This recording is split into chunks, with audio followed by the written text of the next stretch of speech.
No, było kilka filmów nieskończonych.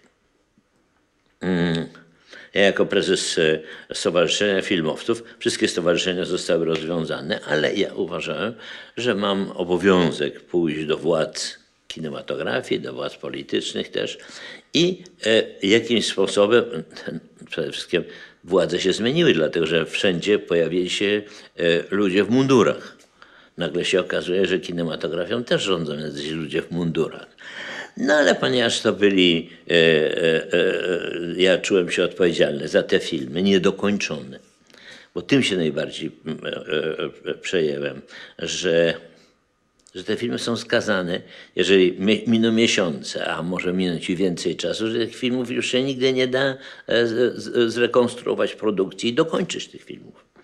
A wśród tych filmów było też i Przesłuchanie, na któreśmy ogromnie liczyli, i kilka innych filmów mojego zespołu. Więc tutaj, że tak powiem, walczyłem też o egzystencję tych młodych ludzi, którzy robili jakieś najważniejsze swoje filmy w życiu i nagle te filmy zostały przerwane. No, na początku nie było żadnej szansy, żeby rozmawiać na ten temat, ale powoli udało mi się użyć argumentu dosyć podłego. Ale ten argument przemówił do nich. Ja mówię, wiecie co, jeżeli chcecie ocenić te filmy, no to musicie czy te filmy są dobre, czy złe, czy one są słuszne ideologiczne, czy są niesłuszne, to się nigdy nie dowiecie. Tak długo nie dokończycie tych filmów. No oni tak poszli po rozum do głowy, ponieważ cała kinematografia stanęła, wszystko. Po jakimś czasie jednak zaczęły się te filmy kończyć. No i oczywiście w większości filmy te nie ukazały się na ekranach, bo to były najbardziej, że tak powiem, filmy wymierzone w ten ustrój, jakie udało się zrobić w polskiej kinematografii. No ale tym szczęśliwym zabiegiem w ogóle te filmy zostały zmontowane, pokończone, no i doszło do konfrontacji tych filmów z tą wściekłą władzą, która że tak powiem, już inaczej wszystko oceniała. To już nie była ta władza, która uciekała, podpisywała z robotnikami porozumienie, tylko to już była ta władza, która próbowała za pomocą czołgów wojska narzucić swoją wolę.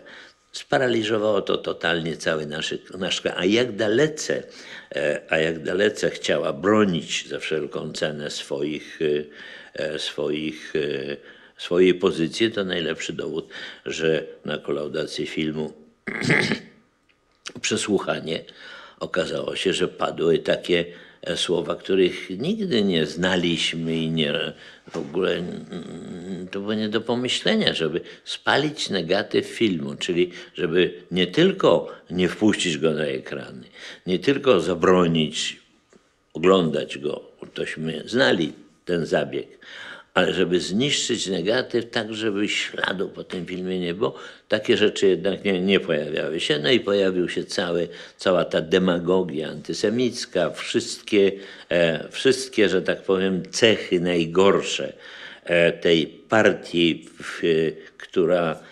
która postanowiła za wszelką cenę bronić swojej władzy, wyszły może z większą jeszcze siłą w sprawach kultury, zwłaszcza w sprawach filmu, niż w innych dziedzinach. Trudno było pomyśleć o tym w ogóle, żeby robić jakikolwiek film.